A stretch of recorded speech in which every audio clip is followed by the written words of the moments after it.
I remember the day I graduated from college. I felt this overwhelming wave of optimism, hope, and excitement about the future. Like, finally, I did it. I put in the work, and I did everything they told me to do. Go to school, get a degree, sacrifice now so life gets better later. Now I'll have more freedom, more control, and more happiness, right? Little did I know about the absolute psychological horror waiting for me outside those college walls. Now, most days, I wake up screaming, having nightmares, Vietnam style flashbacks about having to clock into the soul crushing void that is an office job. Hi, my name is Batman, and if this topic interests you at all, leave a like. And hey, maybe if enough of you subscribe, this channel will get monetized. Then I can really start chipping away at the old college student loan debt. Who knows? Maybe I'll even pay it off before I die. Anyway, let's get into it. First, let's talk about college, or as I like to call it, the Great Bamboozle. I remember my first job interview after college. I walked in all confident, degree in hand, resume polished. I thought I was ready to enter the adult world for the first time. Then they asked me the question, so, tell us about your experience. Experience? Hold on, wait a second. For my entire childhood, everyone said, get good grades, go to college, get a degree, then you'll be qualified. So I did that. Then I show up, and suddenly all the rules changed. Now it's not about degrees anymore. Now it's about experience. Oh, okay. And that's when you realize the goalpost moved. And here's the thing. It doesn't just move once. It keeps moving. First, they want degrees. Then they want experience. Then they want more experience. Then they want certifications. Then leadership experience. Then industry specialized experience. Then 10 years experience for an entry-level job. Nowadays, a degree is a dime a dozen. The job market is completely oversaturated with degrees. Now the goalpost is just being dragged down the highway. And here we are sprinting after it like, wait, I did what you asked. Kids are taking out mad loans just so they can afford to go to college, only to end up with massive amounts of debt, all fighting for entry-level jobs that barely pay our bills. College really didn't help us get ahead like they said. I think the smart ones didn't go to college. They just started working immediately after high school. Might have not been a flashy job, but they started saving up money right away. I remember thinking, how do I get experience if no one lets me in the door to get experience? It's like trying to sign up for swim lessons. But the swim instructor goes, now before we begin, do you have 5 years experience swimming? And you're like, no, that's why I'm here. And they're like, yeah, we're only interested in teaching experienced swimmers how to swim. So if you're not Michael Phelps, you can make like a lifeguard's whistle and blow me. So you graduate with massive debt and a piece of paper that basically says, congratulations, you may now begin struggling. Every time someone mentions office work, I get these horrifyingly vivid flashbacks, like a traumatized Vietnam veteran or something. I never had anxiety issues before joining the workforce. I remember when I had my first panic attack. My heart was racing, my hands were shaking, I was sweating, I felt like I couldn't breathe. So naturally, I Googled my symptoms at my desk, which honestly was probably a mistake. Like you start diagnosing your own shit and stuff, and Google's like, you either have massive heart failure or mild eczema. And you're like, oh no, eczema! And the wild part, I still went to work the next day because that's what everyone does. I think that feeling of being trapped inside a miserable job with no escape really kickstarted my anxiety. It's just the same stuff over and over again with no end in sight. When everyone is suffering together, the suffering becomes invisible and you start telling yourself, this is just how life is. You go home, crash on your bed, wake up and do it all over again. Up until the point where you look in the mirror and you see a 70-year-old bald fat guy and you say, where did all those years go? Right down the frickin' drain. Yeah, I stayed at that job for like 5 years. Looking back, I don't even know how I survived. Honestly, I think I just stayed because I didn't even know what I wanted to do. And like, I didn't know where I wanted to go. I was just completely lost. But as some random middle-aged liberal white woman once said on Truth Social, You gotta be lost before you can be found. But like, jokes aside, I truly believe that. Part of why I took the job was because it looked like a real grown-up job. I was going to an office building. I had business casual clothes, email signatures, meetings. I always thought business casual was such a funny concept. It's basically depression, but tucked in. And when I finally landed the job, I was like, yes, now my parents will finally be proud of me. Now I looked successful. I looked respectable. It's weird, like taking a job to maintain an image for people who aren't even thinking about you in the first place. It's like performative adulthood. It's crazy. You smile, you nod, you say, per my last email. Meanwhile, on the inside, you're slowly dying. You're not happy at all. When you're in school, you have summer break, winter break, random holidays. There are built-in pauses, recovery periods, time to breathe. But in corporate life, you're lucky if you even get Christmas Eve off. Want a day off? Better submit your PTO request 2 weeks in advance before your day off, and hope your boss, aka owner of your soul and all your time, grants you mercy. Makes you feel like a medieval peasant. Oh my lord, may I rest 1 day so as to not to perish? And they go, no, back to work, piece of shit. PTO request denied. And even if they approve it, your work just piles up while you're gone. So when you return, you're already up your neck in unanswered phone calls, emails, and requests. As a result, taking time off doesn't feel like rest at all. It feels more like borrowing stress from the future with interest. Now, let's talk about the trap. It's a trap! You can probably already guess what I'm going to say. Basically, you're paid just enough to survive. And that's it. Hard stop. Not enough to thrive, not enough to feel secure, just enough to keep you showing up. And all your energy goes into a job you hate, just to keep the lights on. At the end of the month, and after all the bills, you're lucky if you have anything left. And then one day it hits you. You're trapped. Your survival depends on this job now.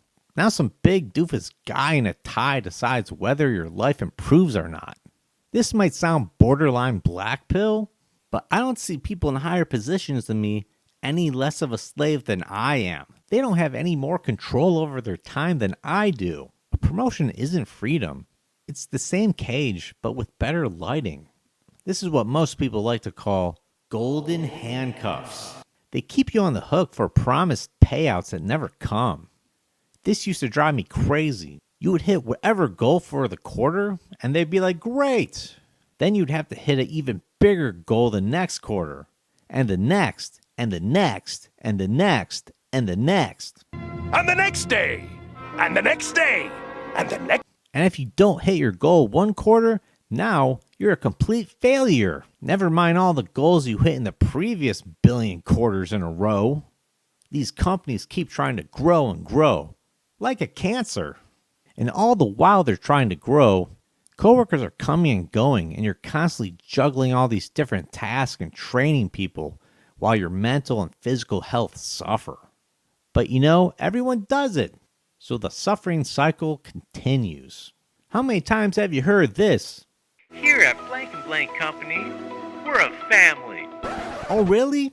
Because my last family laid off 14,000 people with zero warning. You know what's also annoying? Like, you're told that teamwork matters. It's really weird, like being in an environment where they're constantly championing teamwork on one hand, and on the other hand, everyone is constantly backstabbing each other for promotions, raises, and leverage. It's just a bunch of BS. I got really good at my specific job on my team. I used to handle like federal contracts and stuff. But in management's eyes, if you're only doing your job and nothing else, you're put in the bad employee box because you're not doing enough. It doesn't even matter if you're doing your job exceptionally well. Looking back, I think they're just pushing that angle to try to squeeze every last drop of work out of you for the lowest payment. And if you play their game and you do things outside your job, guess what? You don't get rewarded with more money. You get rewarded with more work.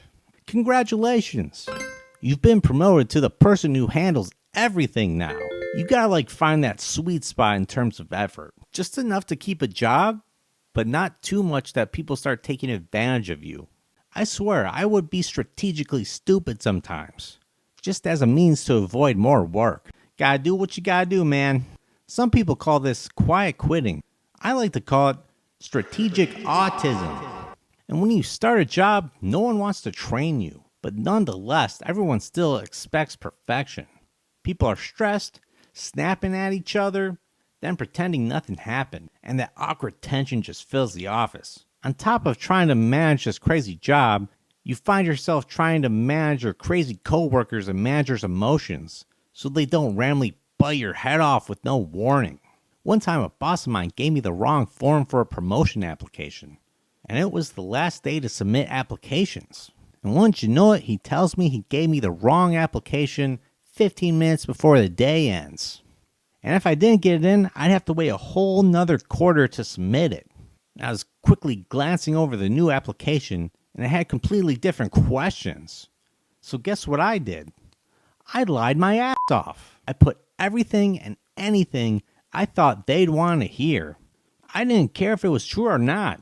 I was just fed up. Like, you're going to try to screw me like this? Well, then I'm going to lie. I'm just matching your shitty energy, dude. Later, I would find out I got the promotion, and they were none the wiser. But you see what I mean? There's just like crazy dysfunction everywhere. I've seen managers block internal transfers just so they don't lose a good worker, like they'd sabotage their own employee's reputation just so they can't leave them. It's so hypocritical because they're all about self-development, just as long as it doesn't inconvenience your manager.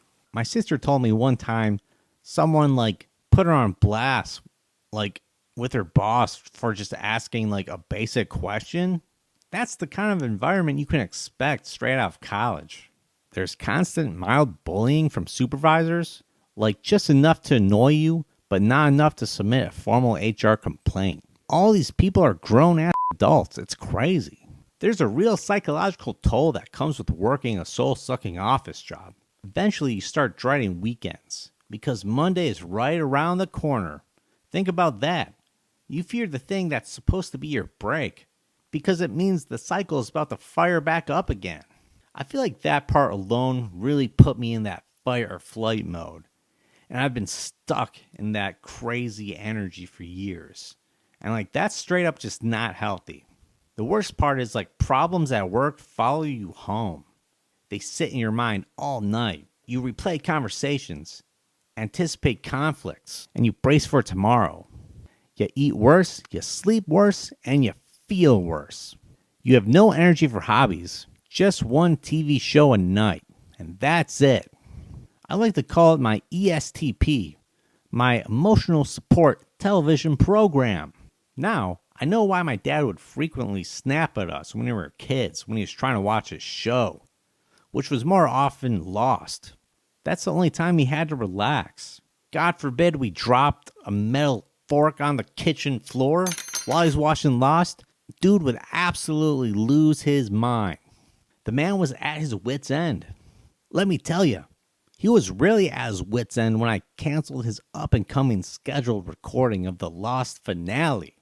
12-year-old me thought it was about time to dish out a little payback, or a little holy retribution for all the times he yelled at me for just existing while his show was on. God, I can still hear his screams.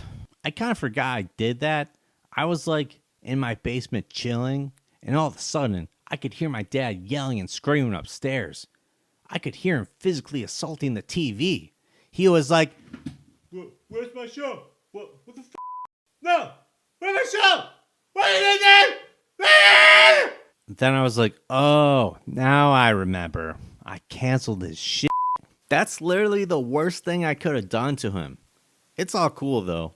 I confessed my sin to God, and he said he forgives me. I don't know if I can say the same for my dad, though. Looking back now, I know why my old man was crashing out. Long story short, working a job sucks. Anyways, moving on.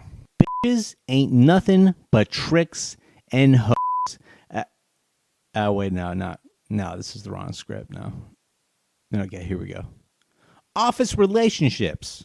For small talk, you ever notice how grown-ass adults can talk about the weather for like 12 minutes straight. Cold today, yeah, but warmer than yesterday, that's also true. But colder than last week, yeah, oh yeah, true. God, conversations like that just make me want to throw myself out a window or dive headfirst into a wood chipper. I used to hate the mandatory after work events. Like after working all day with these people for 8 hours straight, the last thing you want to do is hang out with them for another second. Despite all the sexual harassment training you get, inappropriate behavior somehow still gets normalized. There were mad cougars in my office. They weren't exactly the type of cougars you would fantasize about. They had more of like a lunch lady energy and look, not exactly desirable. And they would constantly be flirty with a mild sexual undertone towards me and whatever young dude walked their way. It was mad awkward. It didn't really bother me that much, but what did bother me was the double standard. I've seen guys get canned for the same behavior. Yes, they probably should have known better, but damn, these women don't give a shit. Honestly, it's whatever at this point. That was like the least of my problems in the office. One time this girl was getting really close to our boss. Like super flirtatious, touching his arm, laughing at everything he says, scheduling alone meetings with him. And let me tell you, my boss fell for that hook, line, and sinker, my friend. But I could see what she was doing from a mile away. She was just trying to butter him up for a promotion. Keep in mind, my boss was married with kids. I was at one of those mandatory team outings after work. People were drinking, there was a band playing, and people were dancing. Then one of my middle-aged coworkers drunkenly stumbled over to me and pointed at my boss and that girl in the corner of the bar, and they were making out. And in a moment of drunken clarity, he pointed over to them and said, "That there is wrong." Then he laughed to himself, did a couple finger guns, and Harlem shuffled away from me. That shit is mad creepy. Am I going to have to corroborate some story to my boss's wife as to where he was last night? Like, I just want my paycheck, man. I don't want to deal with all this. Now let's jump forward to 2020. COVID was the breaking point for me. In 2020, everything snapped. Unfortunately for me, I had the privilege of being labeled an essential worker. My team landed a huge contract, but we didn't have enough staff to actually handle it. So as a result, my whole team started putting in 12-hour days, day after day after day. And the next day, and the next day, and the next. And if you clocked out on time, people noticed. Even though they technically couldn't force overtime, the pressure was still there. Everyone was exhausted, snippy, and burnt out. There I was, trapped in my house alone, sitting behind the glow of a laptop. At some point, I generally forgot what day it was. Time stopped meaning anything. One day, my boss chewed me out for filling out a quarterly review wrong. Except the thing was, I filled it out right. I've done it a million times. I also double-checked with my coworkers. I think he was just collapsing under the stress of everything. Like, I can empathize with that, but don't gaslight me, man. Who do you think you are, my girlfriend? Here's another thing I learned working in an office. There's really no job security. Directors who have worked their entire lives at this office got fired. Also, we were told not to worry about AI, which is exactly what someone says right before AI replaces them. I remember working on building the exact systems that would eventually replace us. One time, a woman was training me, and she had told me that she worked at the company for 25 straight years. And then I was like, wow, I'm 25. Just then, I looked into her eyes, and I swear, I could see the lights in her eyes going out. That image stayed with me, because suddenly, I saw my possible future, chasing those moving goalposts forever and ever, with no end in sight. And that terrified me. The hard truth I had to accept was that I didn't gain freedom after college. I fell into corporate slavery. And the hardest realization of all is that I don't want a traditional job, because this was the most miserable I've ever been in my entire life. Eventually, I would quit this job after severe burnout, but that's a whole story for another video. Now I'm just trying to be happy, trying to make a living in the least painful way possible. Trying to reclaim my time, my energy, my sanity, and my health. Trying to step off that hamster wheel. Stop chasing those moving goalposts. Try to actually be happy for once. And here's my big take on capitalism for you. Work or starve isn't exactly freedom. It's extortion or coercion. Go ahead, take your pick. They take your time, your energy, barely pay a living wage, and expect gratitude. Then tell you you're not trying hard enough. Looking back, I honestly don't know how I survived it all. As the famous Robert Kiyosaki said, you'll never get rich working a 9 to 5. Anyways, that's all I got. But if you've been through corporate hell too, tell me your horror stories in the comments below. And if you want to help me escape my student loan debt faster, please don't forget to like and subscribe. I'll see you in the next one. Peace out!